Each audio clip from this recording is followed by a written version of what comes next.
Hello everyone, स्वागत है आपका होम साइंस वर्ल्ड में। आज की क्लास में हम पढ़ने वाले हैं कुकिंग मेथड्स के बारे में। भोजन पकाने की विधियां कौन कौन सी हैं उनके बारे में बात करेंगे। तो आइए देखते हैं।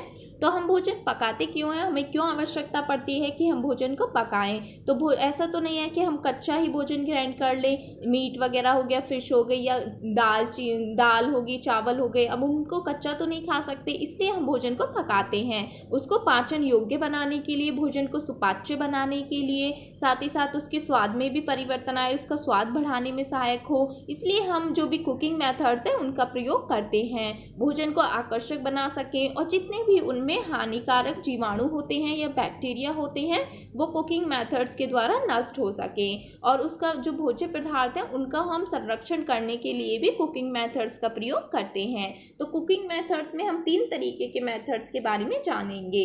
कौन कौन से हैं? पहला है आपका मॉइस्ट हीट, जिसे हम क्या कहते हैं, नम, आर्द्र या गीला विधि, या फिर हम यहाँ पर इसे जल के द्वारा भोजन पकाने की विधि भी कह सकते हैं। दूसरा है ड्राई हीट यानी शुष्क विधियाँ।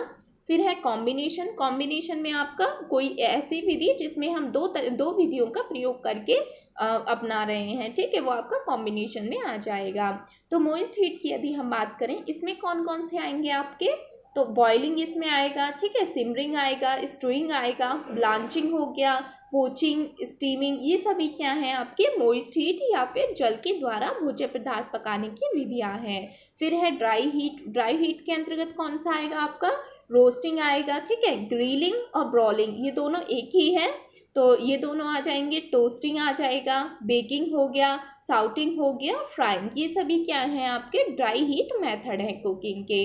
फिर है कॉम्बिनेशन, इसमें कौन सा आएगा आपका, ब्राइजिंग विधि इसमें आ जाएगा। तो इन सभी को हम डिटेल में पढ़ेंगे। तो आइए देखते हैं। तो पहला है मॉइस्ट हीट या नम गर्मी द्वारा पकाना। तो पहली है इसमें उबालना, ठीक है, मॉइस्ट हीट यानी नम गर्मी के द्वारा या जल के द्वारा पकाने की विधि में हम पहला देखेंगे बॉइलिंग यानी उबालना विधि को। अब भोजन जो है, यदि हम उसकी बात करें उबालने की, इसमें टेम्परेचर हम कितना रखते हैं, तो टेम्परेचर आपके लिए मोस्ट हो जाता है इम्पोर्टेंट, क्योंकि इसमें हम देखते हैं 100 डिग्री सेल्सियस इसका जो टेम्परेचर है वो रखा जाता है। यदि आपसे फ़ारेनहाइट में पूछ ले तो 212 डिग्री फ़ारेनहाइट इसका टेम्परेचर रखा जाता है। अब ये जो भोजन पकाने का तरीका है बॉइलिंग विधि में या उबालने में, तो इसमें क्या किया जाता है, जो भी तरल पदार्थ है हमारा और भोज्य पदार्थ है वो पूरी तरीके से तरल में डूब जाता है। जो भी पानी है, यहाँ पर आप पिक्चर में देख रहे होंगे, जो भी भोज्य पदार्थ है वो पूरी तरीके से इसमें डूब चुका है, और इसमें क्या होता है, बुलबुले निकलने लगते हैं, पूरी तरीके से खाद्य सामग्री तरल में डूबी हुई रहती है। तो ये तरीका क्या कहलाता है, हमारा उबालना या फिर बॉइलिंग विधि कहलाती है। फिर आगे बात करते हैं। फिर है सिमरिंग यानी खदकाना। तो जो ऐसे शब्द है ना, इनको आप इंग्लिश में याद रखिएगा तो सही है, क्योंकि आप अच्छे से सॉल्व कर पाएंगे एग्जाम में, क्योंकि हिंदी में आपको बहुत ही डिफ़िकल्ट वर्ड्स दे देगा, तो अच्छा है कि आप इंग्लिश में याद रखें। तो इसमें कितना टेम्परेचर रखा जाता है, तो 100 डिग्री सेल्सियस से 212 फ़ारेनहाइट से कम रखा जाता है, यानी कि जो हमने बॉइलिंग में पढ़ा था, उबालने वाले मेथड में पढ़ा था, उससे कम रखा जाता है, और 7180 से ज़्यादा रखा जाता है, ठीक है, इससे ज़्यादा रखा जाएगा, और 100 डिग्री सेल्सियस से कम रखा जाएगा। कितना रखा जाता है इसमें जो टेम्परेचर है, 85 से 93 डिग्री सेल्सियस इसका जो टेम्परेचर है वो रखा जाता है। यदि आपसे फ़ारेनहाइट में पूछ ले तो 185 से 200 डिग्री फ़ारेनहाइट इसका टेम्परेचर रखा जाता है। अब सिमरिंग में होता क्या है, तो इसमें जो भी खाद्य पदार्थ है वो जो जैसे हमने बॉइलिंग में पढ़ा था, उबालने की विधि में पढ़ा था, तो उससे थोड़ा कम इसमें पानी रखा जाता है और भोज्य पदार्थ को पकाया जाता है। कितने डिग्री पर, 85 से 93 डिग्री सेल्सियस पर इसको पकाया जाता है। इसमें जो पानी की मात्रा होती है वो कम होती है, यहाँ पर आप देखिए कम ही है इसमें। यहाँ पर क्या है, बॉइलिंग में पूरी तरीके से खाद्य पदार्थ उसमें डिप हो गया है, ज़्यादा रखी गई है, लेकिन सिमरिंग में कम रखी जाती है। तो ये आपको समझ आ गया होगा। फिर आगे देखते हैं। फिर है पोचिंग का बेस्ट एग्जाम्पल है एग, ठीक है। तो इसमें क्या होता है, जो टेम्परेचर है वो बॉइलिंग तापमान से कम रखा जाता है, और सिमरिंग से कम, ठीक है। तो इसमें कितना होता है 70 से 80 डिग्री सेल्सियस इसमें जो टेम्परेचर है वो रखा जाता है। और फ़ारेनहाइट में यदि आपसे पूछ ले तो 159 से 176 डिग्री फ़ारेनहाइट इसका टेम्परेचर रखा जाता है। इसमें जो बुलबुले हैं वो पानी में दिखाई नहीं देते हैं, ठीक है। पानी की मात्रा इसमें भी कम रखी जाती है, ठीक है। फिर आगे बात करते हैं स्टोइंग। इस स्टोइंग का मतलब होता है जो भोजन है उसको पकाने के लिए जो धीमी आंच पर उसको पकाना, ठीक है, और कम पानी के साथ भोज्य पदार्थ को पकाना, इसको धीमी आंच पर पकाया जाता है। स्टोइंग का मतलब है धीमी आंच पर पकाना और पानी भी उसमें कम लेना। तो इसका जो टेम्परेचर है वो कितना रखा जाता है, तो 98 डिग्री सेल्सियस से 208 डिग्री फ़ारेनहाइट इसका टेम्परेचर होता है। स्टूइंग यानी कि बंद बर्तन में धीरे धीरे भोज्य पदार्थ को पकाना। इसमें क्या होता है, जो भोजन है उसके भी पोषक तत्व बने रहते हैं, ठीक है, नष्ट नहीं होते हैं, क्योंकि हम इसमें पानी की मात्रा भी कम लेते हैं। लेकिन बॉइलिंग में क्या होता है, जैसे हम दाल पका रहे हैं, ठीक है, या फिर चावल तो ये होता है कि जो चावल वगैरह है उसका स्टार्च जो है वो निकल जाता है। लेकिन यदि हम वेजिटेबल्स को उसमें वो करें, बॉईल करें, तो क्या होगा, जो उनके पोषक तत्व हैं वो नष्ट हो जाते हैं। लेकिन स्टूइंग में ऐसा नहीं होता है। फिर आगे देख लेते हैं। फिर आता है स्टीमिंग। स्टीमिंग में क्या होता है, जो भोजन पकाने के इस तरीके में जो खास सामग्री है उसको भाप द्वारा तैयार किया जाता है, यानी कि भाप के द्वारा पकाना। इसमें जो टेम्परेचर है वो कितना रखते हैं हम, 100 डिग्री सेल्सियस पर इसको पकाते हैं। जैसे बेस्ट एग्जाम्पल इसके क्या है, मोमोज हो गया, इडली हो गया, इनको हम क्या करते हैं, स्टीम के द्वारा यानी भाप के द्वारा पकाते हैं। इस विधि में भोजन को भाप में पकाने की आवश्यकता होती है। भोजन पूरी तरीके से भाप से घिर जाता है और पानी या तरल पदार्थ के संपर्क में नहीं आता है। इसके लिए हमें क्या चाहिए होता है, विशेष उपकरणों की आवश्यकता होती है, यानी विशेष प्रकार के कुकर आते हैं या फ्रेम वगैरह होते हैं, उनको हमें रखना होता है ताकि जो हमारा भोज्य पदार्थ है वो तरल के संपर्क में ना आए और भाप के द्वारा वो अच्छी तरीके से पक जाए। तो ये क्या कहलाता है, हमारा स्टीमिंग मेथड कहलाता है।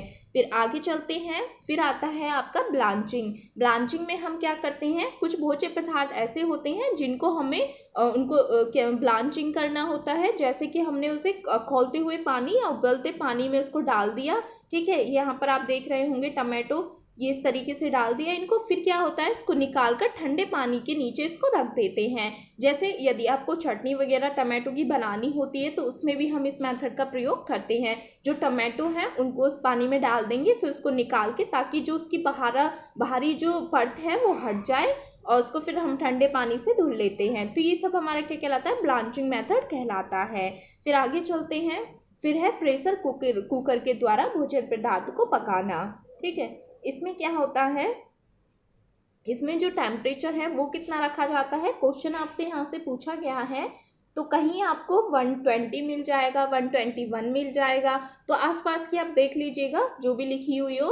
तो 120 डिग्री सेल्सियस इसका जो टेम्परेचर है वो रखा जाता है प्रेशर कुकर में यदि हमें भोजन को पकाना हो। इसकी लाभ भी होते हैं, जो हमारा भोज्य पदार्थ है वो क्या है, उसमें पोषक तत्व जो है वो नष्ट नहीं होते हैं, अच्छी तरीके से जो खाना है वो भी पच जाता है और पक जाता है और पाचन योग्य होता है। तो प्रेशर कुकर के द्वारा जो भोजन है वो अच्छी तरीके से पक जाता है और स्वाद उसमें बना रहता है, पोषक तत्व नष्ट नहीं होते हैं, साथ ही साथ उसमें समय भी बचता है हमारा, और जो फ्यूल या ईंधन है उसकी भी बचत होती है। लेकिन इसकी हानि क्या होती है, जो प्रेशर कुकर है या जो भी उपकरण है यदि हम उसका प्रयोग कर रहे हैं तो हमें उसका पूरा ज्ञान होना चाहिए, नहीं तो क्या होता है, हादसा होने की संभावना हो जाती है। तो प्रेशर कुकर पे यदि हमें टेम्परेचर कितना रखना है, 120 डिग्री सेल्सियस इसका टेम्परेचर रखना है। तो यहाँ पर जो आपको याद रखना है, एक तो सभी के टेम्परेचर आप देख लीजिएगा, साथ ही साथ कौन सी विधि किसके अंतर्गत आती है और उसका अर्थ क्या है, तो ये आपको ये आप देख लेंगे तो अपना अच्छे से क्वेश्चन कर लेंगे। फिर आगे देखते हैं ड्राई हीट मेथड। अब ड्राई हीट मेथड में कौन कौन से आते हैं, पहला आता है आपका ग्रिलिंग एंड ब्रोलिंग, ठीक है। इसमें क्या होता है, ये इस तरीके के तार या सलाखें टाइप की होती हैं, इनको सीधे जो भोज्य पदार्थ है उसको सीधे आग के संपर्क में लाकर ग्रिल किया जाता है, जैसे कि मीट वगैरह हो गया, ठीक है। इनको इस तरीके से भोज्य पदार्थ को बनाया जाता है। ये आपका क्या कहलाता है, ग्रिलिंग मेथड कहलाता है।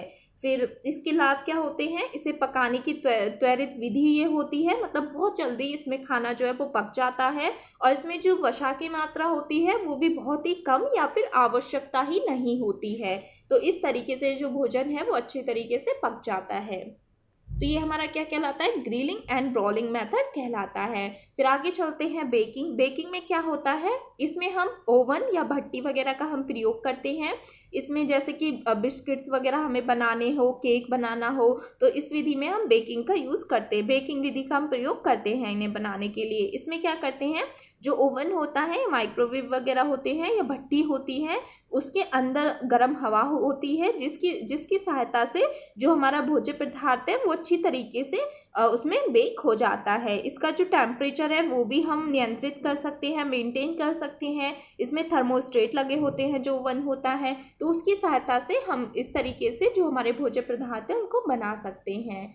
फिर आगे चलते हैं रोस्टिंग। रोस्टिंग ये शुष्क विधि है। इसमें क्या होता है, इसमें हम ऑयल का यूज़ नहीं करते हैं, यानी कि जैसे आपके पीनट्स, मखाने वगैरह हो गए और आलमंड्स हो गए या काजू वगैरह हो गए, इनको कैसे हम, इनमें नेचुरली ही वसा होती है इतनी कि अच्छी तरीके से रोस्ट हो जाते हैं। तो ये हमारे किसके अंतर्गत आता है, रोस्टिंग विधि के अंतर्गत आता है।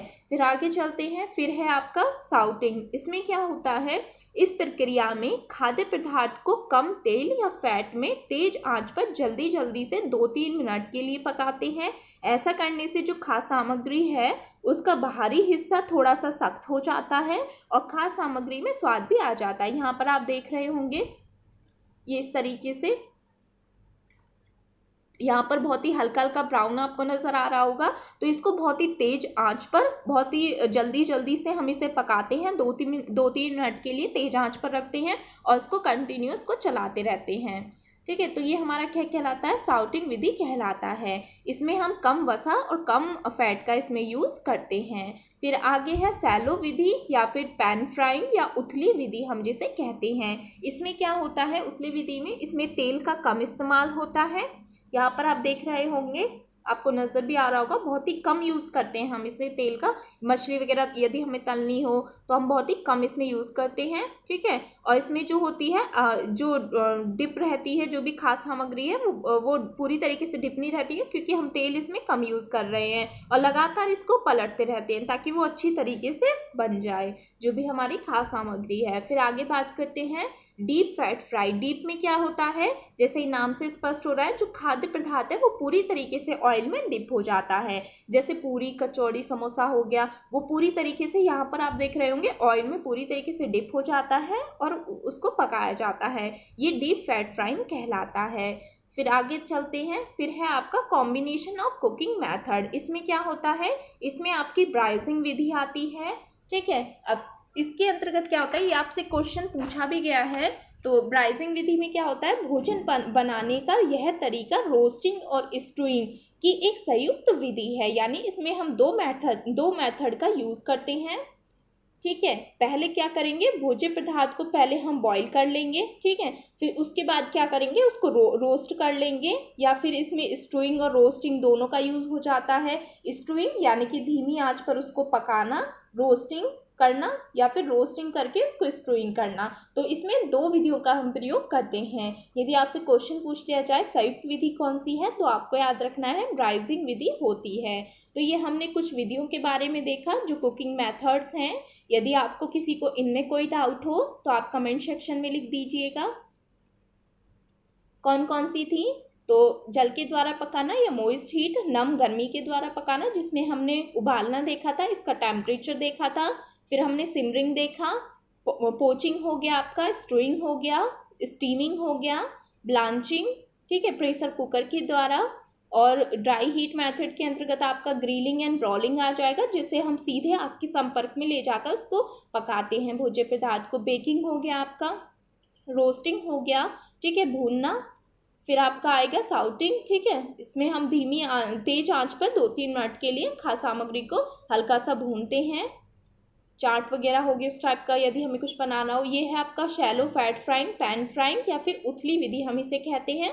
फिर हमने देखा डीप फैट फ्राइंग। तो ये जो आपकी जितनी भी विधियाँ हैं कहीं कहीं इनको अलग तरीके से डिवाइड किया हुआ है कि शुष्क विधि, हवा के द्वारा पकाना, या फिर आग के सीधे संपर्क में या चिकनाई के द्वारा पकाना, या इस तरीके से भी दिया रहता है। तो वो चीज़ मैटर नहीं करती है, लेकिन आपको अगर इतना याद रहेगा, एक तो इनके नाम और उसका अर्थ कि किस तरीके से वो किस विधि से वो पकाई जाती है, साथ ही साथ उसका टेम्परेचर यदि आपको याद रहेगा तो आप कर लेंगे अच्छे से। और एक बात और आप लोग को बोलनी थी कि जितने भी आप स्टूडेंट्स हैं सब होम साइंस के ही हैं, तो जितने भी ये टॉपिक हैं सारे, ये सभी आपके जो भी टीजीटी, पीजीटी या नेट या जिस भी एग्ज़ाम की आप प्रिपरेशन कर रही हैं सभी में ये टॉपिक्स आपके आते हैं। यदि जैसे कुछ लोगों को बोलना है कि उन्हें टीजीटी की सारे क्लासेस चाहिए या टीजीटी का ही आप करा दीजिए, तो देखिए ये जितने भी टॉपिक्स हैं सारे आपके एग्ज़ाम में ये आएंगे। और यदि आपको जैसे ही आपका एग्ज़ाम आने वाला होगा, जैसे आपका टीजीटी, पीजीटी का एग्ज़ाम आएगा, तो स्पेशल जो कुछ यूनिट्स में आपके परिवर्तन हैं, जैसे पीजीटी में आपका फिजियोलॉजी ज़्यादा पूछा है, टीजीटी में भी कुछ यूनिट्स में परिवर्तन है, तो उनके अकॉर्डिंग हम उस टाइम पे आपको करा देंगे। तो आप टेंशन मत लीजिए, उस टाइम पे सारा कुछ करा देंगे। एलटी के लिए भी अलग से जो जो यूनिट्स अलग हैं उनकी, तो उनके हिसाब से हम आपको करा देंगे सारा कुछ। अभी जो कॉमन है सारे एग्ज़ाम्स के लिए वो सारे टॉपिक्स यहाँ पर अभी हम लोग कवर कर लेते हैं। और यदि किसी को कोई भी इस टॉपिक में डाउट हो तो आप कमेंट सेक्शन में लिख दीजिएगा। प्लीज़ आप लोग चैनल को भी सब्सक्राइब कर दिया करें, अच्छा लगे तो लाइक भी कर दिया करें। Thank you.